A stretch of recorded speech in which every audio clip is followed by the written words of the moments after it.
mystery death. Residents bury corpses with bare hands.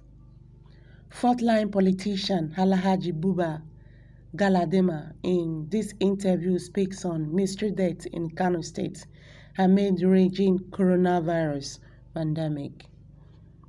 What do you make of the mystery death in Kano amid raging coronavirus in the state? The deaths are not new to me. However, it does not matter the figure, whether it is a million or just one person. It is human life. We should never play politics with human life. Americans can go to war when one person is treated unjustly. I have lost a teacher to this mystery death. Professor Jibiri Ayogi taught me about 50 years ago. He taught me in 1971 at Ahmadu Bello University, and he was a godfather to my children, too. Now, two of the children are doctors. He died in a circumstances that no one is able to explain. When there is a pattern of death like this, any responsible government, whether local, state, or federal, must quickly move to investigate because the deaths have become so rampant from morning to evening. They are burying corpses. It means there is something beyond the ordinary. Almost 2 months back, I prayed to God that this issue of COVID-19 should not get to Kano, Maiduguri, and Ibadan because of the population of these cities. And more importantly, because of the nonchalant attitude of our people. With the way we are, you can never say there is no part of this country that does not have the virus. If the tests are carried out in all the nooks and corners of Nigeria, you will be surprised about the number of people that will test positive to the virus. All the Kano government was going initially was to get money from the federal government. They did not investigate anything. They never knew that it's going to turn out this way. And that is the reason why I think the federal government should move in quickly, take over the responsibility from the state government, because it is not every state governor that can act like the Lagos state governor. As we speak, there is no single NCDC office in Kano State, and that is why you cannot really say who is actually affected. Health workers and those carrying the dead to the grave do so with their bare hands. So, why won't they be infected? My advice to the federal government about Kano State is this: please don't release money to anybody. They should go and set up their centers and themselves and recruit people themselves. I have received information even from my house that when people call COVID-19 committee and numbers given out by the state government, nobody picks. You can see that the COVID-19 committee in Kano is selfish, and it is set up for selfish purposes rather than for the generality of the people of the state. I also think the state government should be held responsible should this go further. Is the death actually COVID-19 related, as there have been arguments back and front on the actual cause of the death? He replied, I am not a medical doctor. I am an engineer. Therefore, I can't make an opinion on the issue of whether it is COVID-19 or malaria. But from the news we hear from other places, COVID-19 always hides behind other underlying images.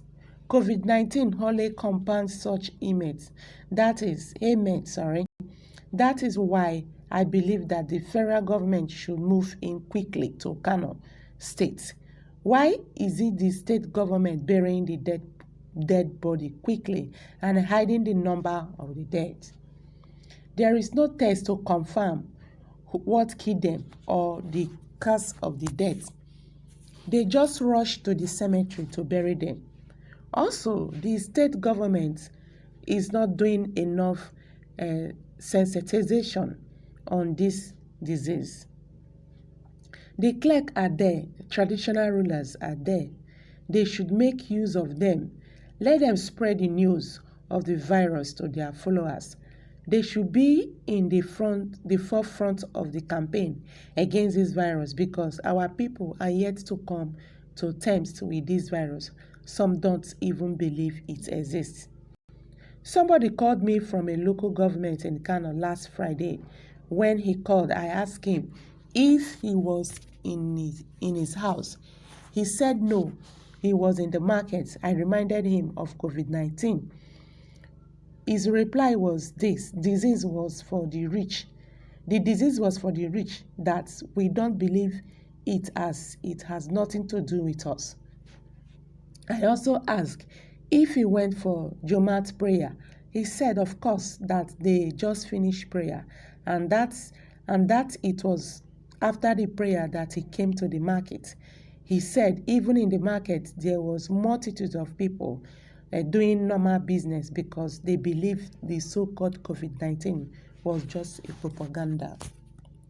I then asked him if the venue of the Jumat prayer was bigger than the Medina in Saudi Arabia. He said, Habba, how can you compare these ones with these ones in Saudi Arabia?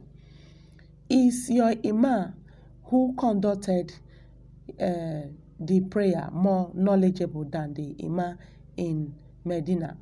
He said no. I told him they closed both mosques in Kabe and Medina because of the virus. If you think you are more Muslim than them, you think your mosque is more recognized by God, then the ones in these places I called are nothing. Is that what you're going to tell me? He said no. These people really know God more than you. So I told him to forget about what the state government is saying. The issue of COVID-19 is about self-preservation. You are preserving yourself, not Ganju Day. I reminded him that even in Roma, where the Pope resides, he was eventually alone every day, okay? Everywhere is empty. Nobody comes to the church. Can Nigerian Christians be more Catholic than the Pope? So there are some certain languages and styles people can use to convince other people. After I discussed with him for more than an hour, he went straight to his village, because what I said really sank into him. You see, oh God, you see, this is the problem we have in Nigeria. So many people believe that this sickness does not exist. Just like the normal language, they say, now lie. The sickness now for rich people, not before them. The sickness now scam from the government. And that is the reason why so many persons getting infected every day, because they don't believe in this virus. Look at what happened yesterday. Just yesterday, federal government relaxed the lockdown. If you see Lagos, you come and see Onitsha market, Enugu, and there is nothing like social distancing. These people, they are not doing anything about this social distancing. Everybody is just moving, boom, boom, boom, boom. We want to hustle, we want to eat. Good and fine, the government did not make any provision for palliatives, but the people still say health is wealth. You have to take good care of yourself. Because the way people are going about this thing, the way Nigerians are going about these things, I expect doom in Nigeria. People are not taking this virus seriously. This virus is very dangerous. Are you going to talk about Kano State when the government is to have this kind of lackadaisical attitude to these things? You will see people are dying, complications from malaria, complication for diabetes, complication for typhoid fever. Before now, these people, don't they have those sickness? Why is it that this sickness is not killing them? Why? Why now? Why now? This is what these people refuse to understand. And the people are burying corpses with their bare hands. This is a problem. Big problem. So hello guys, what's your take on this? Kindly leave your opinion.